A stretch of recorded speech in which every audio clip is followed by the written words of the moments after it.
ప్రస్తుతం సీన్ చూస్తుంటే భారత రాజకీయాల్లో ఇన్ని మలుపులా అనిపించక తప్పదు. అసలు మనం 2026లో ఉన్నామా లేక ఏదైనా హై వోల్టేజ్ పొలిటికల్ థ్రిల్లర్ సినిమాలో ఉన్నామా అన్న సందేహం రాకమానదు. ఒకవైపు బెంగాల్ టైగర్ అనిపించుకున్న మమతా దీదీ కోట బద్దలైపోతుంటే, మరోవైపు తమిళనాడులో దళపతి విజయ్ తన విజిల్తో ద్రావిడ రాజకీయాల పునాదులు కదిలిస్తున్నాడు. భారత రాజకీయ ముఖచిత్రమే మారిపోతున్న ఈ తరుణంలో అసలు ఈ మార్పులు మన భవిష్యత్తును ఎక్కడకు తీసుకెళ్తున్నాయి? బెంగాల్లో కమలం వికసించడం వెనుక ఉన్న అసలు కారణాలు, నిజంగానే ముస్లింలు బెంగాల్ను విడిచిపెడుతున్నారా అనే విషయాలు తెలుసుకుందాం. ముందుగా మనం పశ్చిమ బెంగాల్ గురించి మాట్లాడుకుందాం. 15 ఏళ్ల కిందట ఎడమపక్షాల కోటను బద్దలు కొట్టిన మమతా బెనర్జీ ఇప్పుడు తన సొంత కోటను బీజేపీకి అప్పగించాల్సి రావడమంటే మామూలు విషయం కాదు. ఈ ఎన్నికల్లో బెంగాల్ ప్రజలు ఓటింగ్ యంత్రాలను పగలగొట్టారా అన్నట్లుగా ఏకంగా 92.47% పోలింగ్ నమోదు చేశారు. అంటే ఇంట్లో ఉన్న ముసలి ముతకను కూడా వదలకుండా అందరూ వెళ్లి ఓటేశారన్నమాట. ఇక ఫలితాల రోజు భవానీపూర్ కౌంటింగ్ కేంద్రం వద్ద దీదీ సీన్లు చూస్తుంటే మనకు పాత సినిమాల్లోని క్లైమాక్స్ గుర్తొస్తుంది. పోలీసులు అడ్డుకుంటున్నా తోసుకుంటూ లోపలికి వెళ్లడం, టీఎంసీ ఏజెంట్లను కొట్టారని గొడవ చేయడం, ఇవన్నీ చూస్తుంటే అధికారం చేజారిపోతుందనే టెన్షన్ క్లియర్గా కనిపించింది. ఇక బీజేపీ నాయకులు సువేందు అధికారి, సుకాంత మజుందార్ గారైతే ఏకంగా రామరాజ్యం వచ్చేసింది అని డిక్లేర్ చేసేశారు. ఈ గెలుపును సెలబ్రేట్ చేసుకోవడానికి బీజేపీ కార్యకర్తలు కోల్కతా వీధుల్లో విందులు చేసుకుంటుంటే, తృణమూల్ శ్రేణులకు మాత్రం కారం తగిలినట్లే ఉంది. అయితే ఈ గెలుపు సంబరాల వెనుక ఒక ఆందోళనకరమైన చర్చ కూడా నడుస్తోంది. బెంగాల్లో బీజేపీ రాకతో అక్కడ పరిస్థితులు తలకిందులయ్యాయని, సుమారు 1,00,000 మందికి పైగా ముస్లింలు భయంతో బెంగాల్ వదిలి పారిపోతున్నారనే వార్తలు ఇప్పుడు హాట్ టాపిక్గా మారాయి. అయితే ఇందులో ఎంత నిజముందో తెలియదు కానీ, ఒకవేళ ఇదే నిజమైతే అది బెంగాల్ సామాజిక సమతుల్యతను దెబ్బతీసే ప్రమాదముంది. అంతేకాదు, బెంగాల్ ఎన్నికల ఫలితాలు పక్కనే ఉన్న బంగ్లాదేశ్లో కూడా టెన్షన్ పుట్టిస్తున్నాయంటే పరిస్థితి ఎంత సీరియస్గా ఉందో అర్థం చేసుకోవచ్చు. ఇక్కడ ఒక విషయం గమనించాలి.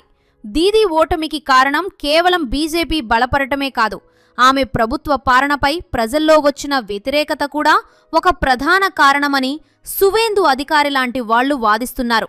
శ్యామ్ ప్రసాద్ ముఖర్జీ కాలం నుండి బీజేపీ కంటున్న కల ఈరోజు నెరవేరిందని వారు సంబరపడుతున్నారు. ప్రధాని మోదీ కూడా బెంగాల్ కమలం వికసించింది, ఈ ఎన్నికలు చరిత్రలో నిలిచిపోతాయి అని ట్వీట్ చేసి తన ఆనందాన్ని పంచుకున్నారు. ఇక ఇదంతా ఇలా ఉంటే ఇప్పుడు కొంచెం సౌత్ వైపు వద్దాం. తమిళనాడులో దళపతి విజయ్ తన తమిళగా వెట్రి కళగం పార్టీతో ఒక ఊపు ఊపేస్తున్నాడు. సినిమాల్లో రౌడీలను కొట్టినట్లుగా పాలిటిక్స్లో ఉన్న దిగ్గజాలను క్లీన్ స్వీప్ చేసేస్తున్నాడు. అసలు విజయ్ పొలిటికల్ ఎంట్రీ ఒక పక్కా ప్లాన్ ప్రకారం జరిగింది. 2009లోనే తన అభిమాన సంఘాలను ఒక తాటిపైకి తెచ్చి 2021 స్థానిక సంస్థల ఎన్నికల్లో 115 సీట్లు గెలుచుకుని శాంపిల్ చూపించాడు. ఇప్పుడు 2026 అసెంబ్లీ ఎన్నికల్లో ఏకంగా 100కు పైగా సీట్లలో ఆధిక్యంలో ఉంటూ అందర్నీ నోరెళ్లబెట్టేలా చేశాడు. విజయ్ తన సిద్ధాంతాన్ని అంబేద్కర్, పెరియార్ మరియు కామరాజు లాంటి మహనీయుల ఆశయాల చుట్టూ అల్లుకున్నాడు. డీఎంకేని రాజకీయ శత్రువుగా, బీజేపీని సిద్ధాంతపరమైన ప్రత్యర్థిగా ప్రకటించి డబుల్ రైడింగ్ చేశాడు. అయితే ఇక్కడ ఒక చిన్న సెటైర్ వేయక తప్పదు. డీఎంకే వారసత్వ రాజకీయాలను విజయ్ టార్గెట్ చేస్తుంటే, స్టాలిన్ అంకుల్ అంటూ ఆయన చేసే కామెంట్లు యువతను భలే ఆకట్టుకుంటున్నాయి. విజయ్ పెట్టిన మీటింగ్లకు 8 లక్షల మంది తరలిరావడం చూస్తుంటే తమిళనాడులో సినిమాలకున్న క్రేజ్ ఏంటో మరోసారి అర్థమవుతుంది. అయితే ఈ గెలుపు ప్రయాణం అంత ఈజీగా ఏమీ సాగలేదు. కరూర్ ప్రచార సభలో జరిగిన తొక్కిసలాటలో 41 మంది చనిపోవడం విజయ్ రాజకీయ జీవితంలో ఒక మాయని మచ్చగా మిగిలిపోయింది. దీనిపై సీబీఐ విచారణ కూడా జరుగుతోంది. ఇక ఇదంతా ఇలా ఉంటే ఇప్పుడు సోషల్ మీడియాలో మారుమోగిపోతున్న పేరు నటి త్రిష. త్రిష తన 43వ పుట్టినరోజున తిరుమల శ్రీవార్ని దర్శించుకొని నేరుగా విజయ్ ఇంటికి వెళ్లి అభినందనలు తెలపడంతో కథ మొదలైంది. అక్కడ ఏదో జరుగుతోంది అన్నట్లుగా విజయ్ త్రిష పెళ్లి రూమర్స్ కూడా ఒకవైపు గట్టిగా వినిపిస్తున్నాయి. కానీ అంతకంటే షాకింగ్ న్యూస్ ఏంటంటే విజయ్ 2 చోట్ల పోటీ చేసి గెలిచారు కాబట్టి ఒక సీటుకు రాజీనామా చేస్తే అక్కడ త్రిష పోటీ చేస్తుందని, ఆ తర్వాత ఆమె ఏకంగా డిప్యూటీ సీఎం అవుతుందని వార్తలు హల్చల్ చేస్తున్నాయి. ఒకవేళ ఇదే నిజమైతే వెండితెరపై అలరించిన ఈ జోడీ ఇప్పుడు అసెంబ్లీలో కూడా జతకట్టబోతుందన్నమాట. ఏది ఏమైనా తమిళ రాజకీయాల్లో త్రిష ప్రయాణం ఎలా ఉండబోతుందో చూడాలంటే కొన్ని రోజులు ఆగాల్సిందే. ఇంకా విజయ్ తన మేనిఫెస్టోలో మహిళలకు నెలకు 2,500 రూపాయలు, ఉచిత గ్యాస్ సిలిండర్లు, ఉచిత బస్సు ప్రయాణమని హామీలు గుప్పించి ఆడపడుచుల ఓట్లను గట్టిగానే కొల్లగొట్టాడు. అవినీతి లేని పాలన అందిస్తానని, డ్రగ్స్ లేని రాష్ట్రంగా మారుస్తానని విజయ్ ఇస్తున్న వాగ్దానాలు వినడానికి చాలా బాగున్నాయి. కానీ అవి ఆచరణలో ఎంతవరకు సాధ్యమనేది పెద్ద ప్రశ్న.